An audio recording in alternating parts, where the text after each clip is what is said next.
Hello दोस्तों, आज हम करेंगे आरआरबी ग्रुप डी 26 दिसंबर को पूछे गए क्वेश्चनों का एनालिसिस करेंगे और एक्सपेक्टेड क्वेश्चन करेंगे जो इससे रिलेटेड है। और ये वीडियो आपके लिए बहुत बेहतरीन साबित होगा और जो हम क्वेश्चन का डिस्कशन करेंगे ये आपके पेपर में हर बार देखने को मिल रहे हैं और आगे भी देखने को मिलेंगे, तो ये वीडियो लास्ट तक जरूर देखें। जैसा कि पहला क्वेश्चन हमारे पास में, COP30 UN climate change conference 2025 का आयोजन कहाँ हुआ है? तो इसका राइट ऑप्शन हो जाएगा ऑप्शन नंबर बी, बेलम में हुआ है, ब्राजील में हुआ है ना। अभी इसका नवंबर में इसका आयोजन हुआ है और इस तरीके से इसमें कहा हुआ है कि जैसे कि COP30 10 से 21 नवंबर के बीच में हुआ है, बेला में ब्राजील में हुआ है। और जो भारतीय प्रतिनिधि मंडल से भाग लिया जिन्होंने, उनका नाम था भूपेंद्र यादव। और जो ये पेरिस हुआ था 2015 में और दुबई में हुआ 2023 में, ये भी आप ध्यान रखेंगे। ओके, नेक्स्ट क्वेश्चन हमारे पास में, आरबीआई ने सभी बैंकों को 31 अक्टूबर तक किस डोमेन को अपनाने का निर्देश दिया है? तो बैंक.इन डोमेन को अपनाने का दिशा निर्देश दिया है। ओके, जैसा कि आरबीआई है, आरबीआई फिशिंग रोकने के लिए, डिजिटल ट्रस्ट बढ़ाने के लिए इन्होंने ये बैंक.इन डोमेन लॉन्च किया हुआ है। और इम्प्लीमेंटेशंस एनएक्सआई मतलब कि नेशनल एनएक्सआई मतलब national internet exchange of India को बढ़ावा देने के मतलब ये बैंक से रिलेटेड है और इंटरनेट को बढ़ावा देने के लिए, उसमें जो ट्रस्ट स्थापित करने के लिए, सिक्योरिटी को कंट्रोल करने के लिए एनएक्सआई लेकर आ रही है। और आईबीआरबीटी इंस्टीट्यूट, इसका फुल फॉर्म हो जाएगा institute for development and research in banking technology. ये आरबीआई की एक शाखा है। ओके, ये भी आप ध्यान रखेंगे। नेक्स्ट क्वेश्चन हमारे पास में, अगस्त 2025 में अग्नि 5 मिसाइल का सफल परीक्षण किसने किया है? तो इसका राइट आंसर हो जाएगा option number B. Option number B हो जाएगा, डीआरडीओ ने किया है। डीआरडीओ ने अबुल कलाम द्वीप से किया है ना। इसका परीक्षण अग्नि 5 मिसाइल का परीक्षण किया हुआ है। डीआरडीओ को फुल फॉर्म हो जाएगा डिफेंस रिसर्च डेवलपमेंट ऑर्गेनाइजेशन। इसका स्थापना को 1958 में इसकी स्थापना होती है और इसके अभी हेड कौन है? समीर कामत इसके हेड हैं। ये भी आप ध्यान रखेंगे। तो इसका राइट आंसर हो जाएगा option number B. Okay, DRDO. तो डीआरडीओ ने 20 अगस्त 2025 को ओडिशा के अबुल कलाम आइलैंड से इसका परीक्षण किया था, जैसे मैंने अभी ऊपर बताया था। और इसमें MIRV तकनीक रेंज 5000 किलोमीटर से भी ज़्यादा है। ओके, ये भी आप ध्यान रखेंगे। इसरो का फुल फॉर्म क्या होता है? Indian Space Research Organisation. इसकी स्थापना होती है 1969 में इसकी स्थापना होती है। ओके, ये ध्यान रखेंगे आप।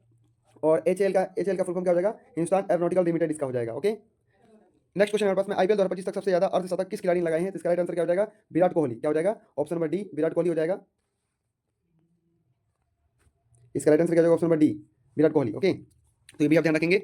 विराट कोहली ने डेविड वार्नर का रिकॉर्ड तोड़ा। किसका रिकॉर्ड तोड़ा? ये भी ध्यान रखेंगे। और 15 अप्रैल 2025 तक आईपीएल में 1000 चौके लगाने वाले पहले खिलाड़ी बन चुके हैं ये। और साथ ही 7,000 प्लस रन इन्होंने ही अपने नाम किए हैं। ये भी एक्स्ट्रा जानकारी अपने याद रखेंगे आप। नेक्स्ट क्वेश्चन हमारे पास में, अरुंधति रॉय का पहला स्मरण 2025 का शीर्षक क्या है? इसका राइट आंसर हो जाएगा option number C, Mother Mary comes to me. ये आपको बता दूं, ये क्वेश्चन बार बार ग्रुप डी में रिपीटेड हो रहा है और ये आप बिल्कुल याद कर लो आप, है ना। ये पेपर में देखने को मिलेगा आपको क्योंकि बार बार रिपीट हो रहा है ये क्वेश्चन। ओके, जैसा कि Mother Mary comes to me ये 2025 में प्रकाशित हुआ था और ये आपको थोड़ा सा याद ध्यान रखेंगे ना। अब बोल रहा है अल्कलीन सॉल्यूशन का पीएच मान क्या होता है? तो आपको बता दूं, जैसे पीएच स्केल होता है तो इधर 14 होता है और यहाँ पर जीरो रहता है, यहाँ पर क्या रहता है 7 रहता है और यहाँ पर जीरो रहता है। इस तरफ जाते हैं तो हमारे पास एसिडिक इन कैरेक्टर बताता है और इस तरफ जाते हैं तो बेसिक इन कैरेक्टर बताता है हमारे पास में। तो जैसा कि ये 7 से ग्रेटर दें तो अल्कलीन वाले होते हैं और ये एसिडिक इन नेचर होते हैं। इसका right answer option number B हो जाएगा, ऑप्शन नंबर बी 7, है ना। तो क्वेश्चन नंबर देखो, जैसा कि पीएच स्केल दिया हमारे पास, पीएच स्केल हो जाता है 0 से 14 तक होता है। एसिडिक 0 से लेस देन 7 होते हैं, न्यूट्रल 7 होता है। न्यूट्रल पे क्या होता है? जो वाटर का पीएच वैल्यू क्या होता है? वो न्यूट्रल रहता है।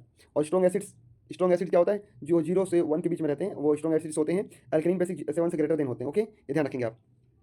जैसा कि यहाँ पर दिया हुआ है क्वेश्चन की वेब स्पीड हमारे पास लैम्डा 680 दिया हुआ है और फ्रीक्वेंसी हमारे पास दिया हुआ है। तो हमसे निकालने के लिए क्या स्पीड पूछ रहा है? स्पीड इक्वल टू क्या होता है? लैम्डा इंटू में फ्रीक्वेंसी, है ना। तो 680 इंटू में 0.5 मल्टीप्लाई कर देंगे तो आप क्या आ जाएगा? 340 मीटर पर सेकंड आ जाएगा। जैसे यहाँ फॉर्मुला दिया हुआ है, वेवलेंथ इंटू में फ्रीक्वेंसी दिया हुआ है। जैसे कभी मैंने बताया स्पीड इक्वल क्या होता है? लैम्डा इंटू में फ्रीक्वेंसी। ये फॉर्मुला लगाने राइट आंसर आ जाएगा। ओके, नेक्स्ट क्वेश्चन हमारे पास में, पोटेंशियल एनर्जी दिया रखा है मतलब पीई, पोटेंशियल एनर्जी दिया हुआ है आपके पास में और मास दिया हुआ है आपके पास में 12 kg। तो इसका क्या फाइंड करना है? हाइट फाइंड करना है। तो हाइट फाइंड करने के क्या लगा देंगे फॉर्मुला? देखिए हमारे पास पीई इज इक्वल टू क्या होता है? PE is equal to mgh, है ना। तो पीई कितना दिया हुआ आपके पास? पीई आपके पास 480 दिया हुआ है ना। पीई 480 दिया हुआ है हमारे पास में। तो यहाँ पे 480 लिख लेंगे इक्वल टू में m 12 इंटू में h mgh फाइंड करना है, इंटू में g 10 लेना है। तो एक जीरो से जीरो काट दीजिए आप, 12 3 जा 4। इसका राइट आंसर हो जाएगा ऑप्शन नंबर बी। क्या हो जाएगा? ऑप्शन नंबर बी हो जाएगा। नेक्स्ट क्वेश्चन हमारे पास में, कह रहा है कन्वेक्स लेंस में जब किरण फोकस से गुजरती है तो रिफ्लेक्शन के बाद कहाँ जाती है? तो राइट आंसर हो जाएगा option number B, principal axis के पैरेलल हो जाती है। कब हो जाती है? प्रिंसिपल एक्सिस के पैरेलल हो जाती है। ये बिल्कुल आपको दिया हुआ है, जैसे कि रूल मैंने दे रखा है, गुजरने वाली किरण रिफ्लेक्शन के बाद एक्सिस पैरेलल हो जाती है, पैरेलल रे फोकस पर जाती है और ऑप्टिकल सेंटर से गुजरने वाली रे बिना मुड़े ही निकल जाती है। ये ध्यान रखेंगे आप। ऑप्टिकल सेंटर से अगर कोई रे गुजरती है तो क्या बिना मुड़े ही ऑप्टिकल सेंटर से पास हो जाएगी उसका, यह ध्यान रखेंगे आप। यदि किसी तार की लंबाई दोगुना कर दिया जाए तो रेजिस्टेंस पर क्या असर होगा? यदि किसी तार की लंबाई क्या कर दें हम दोगुना कर दें, यदि किसी तार की लंबाई और एरिया दोगुना कर दिया जाए तो रेजिस्टेंस पे क्या असर पड़ेगा? तो अनचेंज रहेगा। कैसे रहेगा आइए हम देखते हैं। अभी देखें फॉर्मूला क्या होता है हमारे पास में, आर इज इक्वल टू क्या होता है, R is equal to rho L by A होता है ना। तो देखिए लंबाई हमने 2 टाइम्स कर दिया, एरिया हमने 2 टाइम्स कर दिया, लंबाई को 2 टाइम्स कर दिया, एरिया 2 टाइम्स कर दिया हमने, ठीक है। तो ये एल 2 से 2 कैंसिल हो गया हमारा, तो सेम सेम आ गया ना हमारे पास, जैसे कि रो एल बाई आएगा तो रिमेन अनचेंज रहा हमारे पास में। तो राइट आंसर क्या हो जाएगा? Option number C unchanged. कह रहा हाइड्रोमीटर, जो हाइड्रोमीटर है किस प्रिंसिपल पर काम करता है? तो आर्किमिडीज प्रिंसिपल पर काम करता है ये, आर्किमिडीज प्रिंसिपल पर, option number B. Okay, hydrometer, hydrometer कैसे करता है? ये डेंसिटी मेजर करता है, किसका? डेंसिटी मेजर करता है हाइड्रोमीटर। आर्किमिडीज प्रिंसिपल काम करता है ये। पास्कल क्या करता है? पास्कल लॉ आपने सुना होगा, पास्कल लॉ किस पे काम करता है? जितने हाइड्रोलिक ब्रेक लिफ्ट उसमें सब पास्कल लॉ लगता है। बर्नौलीज कहाँ लगता है? बर्नौलीज जब फ्लूइड फ्लो करता है, एरोप्लेन्स जब उड़ता है, प्रेशर कम हो जाता है। आपने सुना होगा कि जब कोई ट्रेन ट्रेन स्टेशन पे आ रही होती है, जैसे कोई ट्रेन स्टेशन पे आ रही होती है तो आपके मम्मी या पापा मना करते हैं कि ट्रेन के पास मत जाए, तो ट्रेन खींच लेती है। तो ऐसा इसलिए क्यों होता है? क्योंकि जब भी ट्रेन आ रही होती है तो उसके आसपास का जो एयर प्रेशर होता है डिक्रीज हो जाता है, और आपके बैक में जो एयर प्रेशर, यहाँ पर एयर प्रेशर वो ज़्यादा रहता है, तो ये एयर प्रेशर इधर क्या करता है, बैकवर्ड में आपको धक्का देता है। तो ऐसा लगता है कि ट्रेन खींच रही है, वास्तव में खींच नहीं रही होती है, वो पीछे का जो एयर प्रेशर आपको लग रहा होता है, इसलिए आप आगे तरफ ट्रेन की तरफ गिर जाते हैं, इसलिए होता है। तो वहाँ पर भी क्या लगता है? बर्नौली थ्योरम लगता है। क्या लगता है? बर्नौली थ्योरम लगता है। ये भी आप ध्यान रखेंगे। एटॉमिक नंबर किसके बराबर होता है? एटॉमिक नंबर प्रोटॉन के बराबर होता है। ओके, और जो न्यूक्लियस में क्या करते हैं, न्यूक्लियस में आपके प्रोटॉन प्लस न्यूट्रॉन रहते हैं, और इलेक्ट्रॉन्स क्या करते हैं, चारों तरफ रिवॉल्व करते हैं। अच्छा, प्रोटॉन का डिसऑर्डर किसने किया था? प्रोटॉन का डिसऑर्डर किया था ये नामकरण किया था रदरफोर्ड ने, और डिसऑर्डर किया था गोल्डस्टीन ने। Okay, Goldstein. और न्यूट्रॉन का डिसऑर्डर किया था चैडविक ने, और इलेक्ट्रॉन का डिसऑर्डर किया था किसने किया था? इलेक्ट्रॉन का डिसऑर्डर किया था जे थॉमसन। किसने किया था? J Thomson. ये भी आप ध्यान रखेंगे। और न्यूक्लियस तो ये आप ध्यान रखेंगे। ओके, तो जैसे कि दिया हमारे पास में, फर्टिलाइजेशन ना होने पर क्या होता है? तो फर्टिलाइजेशन ना होने पर क्या होता है? यूट्रीन लीनिंग टूट करके मेंस्ट्रुएशन होता है। वो जो जो हमारा ये गर्भाशय होता है, गर्भाशय की दीवार धीरे धीरे टूटने लगती है और लीनिंग होता है, और मेंस्ट्रुएशन के मतलब कि ब्लड के थ्रू बाहर आ जाता है वो। ओके, तो आप ध्यान रखेंगे। लिखा हुआ है fertilisation absent in the 12 to 24 hour के ऑब्जर्व में होता है, यूट्रीन लीनिंग मेंस्ट्रुएशन होता है। ओके, कह रहा 15 मई 2025 में ईएफएल चैंपियनशिप 2025 सीजन के बाद कौन सी दो टीमें ऑटोमेटिक प्रमोशन से प्रीमियर लीग में पहुंची? तो इसका राइट आंसर ऑप्शन नंबर है Leeds United and Burnley. Okay, ध्यान रखेंगे आप। नेक्स्ट क्वेश्चन हमारे पास में, कार्बन एटम्स का गुण क्या है जिससे वे लंबी संख्या बनाती है? कैटेनेशन, ठीक है, कैटेनेशन के द्वारा। और आपको बता दूं कार्बन एटम नंबर क्या होता है? 6। इसके आउटरमोस्ट नंबर इलेक्ट्रॉन कितने आते हैं? पहले में 2 आते हैं और दूसरे में 4 आते हैं, इसलिए वो 4 इलेक्ट्रॉन ऑक्टेट अपना पूरा करने 4 इलेक्ट्रॉन लेता है, मतलब 4 इलेक्ट्रॉन नहीं लेता है, नहीं देता। ये क्या करता है? पार्टनरशिप करता है, साझेदारी करता है इलेक्ट्रॉन्स की। और उस इस तरीके से मीथेन हमारे पास बनाता है। तो मीथेन का फॉर्मूला होता है ये इस तरीके से, ये पार्टनरशिप करते हैं। मीथेन का फॉर्मूला CH4 होता है, ये भी आप ध्यान रखेंगे। और एसिटिक एसिड का आपके फॉर्मूला पूछ सकता है, तो CH3COOH होता है, ये भी आप ध्यान रखेंगे। तो अब आता है हमारे पास में कैटेनेशन के द्वारा कार्बन की छोटी सी atomic radius, highly bond energy और टेट्रावैलेंसी के कारण, किसके कारण? टेट्रावैलेंसी के कारण, और आपस में जुड़ करके जन्म बनाते हैं, इसे कैटेनेशन कहते हैं। क्या कहते हैं? कैटेनेशन कहते हैं। और आइसोमरिज्म क्या कहता है? सेम फॉर्मूला होता है। Isomerism same formula but different structure होता है। आइसोमर्स होते हैं। पोलीमराइजेशन क्या होता है? मोनोमर से पॉलीमर्स बनाए जाते हैं। हाइब्रिडाइजेशन क्या होता है? ऑर्बिटल मिक्सिंग होता है। ओके, ये भी आप ध्यान रखेंगे, आपके ऊपर पूछा जा सकता है। अब क्या है कन्वेक्स लेंस में जब ऑब्जेक्ट मुख्य फोकस पर रखा जाए तो क्या होता है? ये एट इन्फिनिटी, क्या इमेज कहाँ बनेगा? एट इन्फिनिटी पे इमेज बनेगा, ठीक है ना। ये भी आप ध्यान रखेंगे। और नेचर कैसा रहेगा? नेचर हाईली मैग्नीफाइड रहेगा और रियल रहेगा, इन्वर्टेड रहेगा। कैसा रहेगा? रियल एंड इन्वर्टेड रहेगा। ओके, नेक्स्ट क्वेश्चन हमारे पास में, जनवरी 2025 में वक्फ प्रॉपर्टीज के बेहतर प्रबंधन हेतु ओरिजिनल मीटिंग कहाँ आयोजित हुई है? तो इसका राइट आंसर हो जाएगा लखनऊ। क्या हो जाएगा? लखनऊ। ओके, तो थोड़ा सा देखिए इसका एक्सप्लेनेशन। पार्लियामेंट ज्वाइंट कमेटी 18 से 21 जनवरी 2025 में को पटना, कलकत्ता, लखनऊ में मीटिंग की। लखनऊ वाला ऑप्शन एग्जाम में पूछा गया था, ये वाला एक बार पूछा गया था ये, जबकि आपके और दिल्ली में बाद में 28 जनवरी को बैठक हुई थी। ओके, ये भी आप ध्यान रखेंगे। ओके,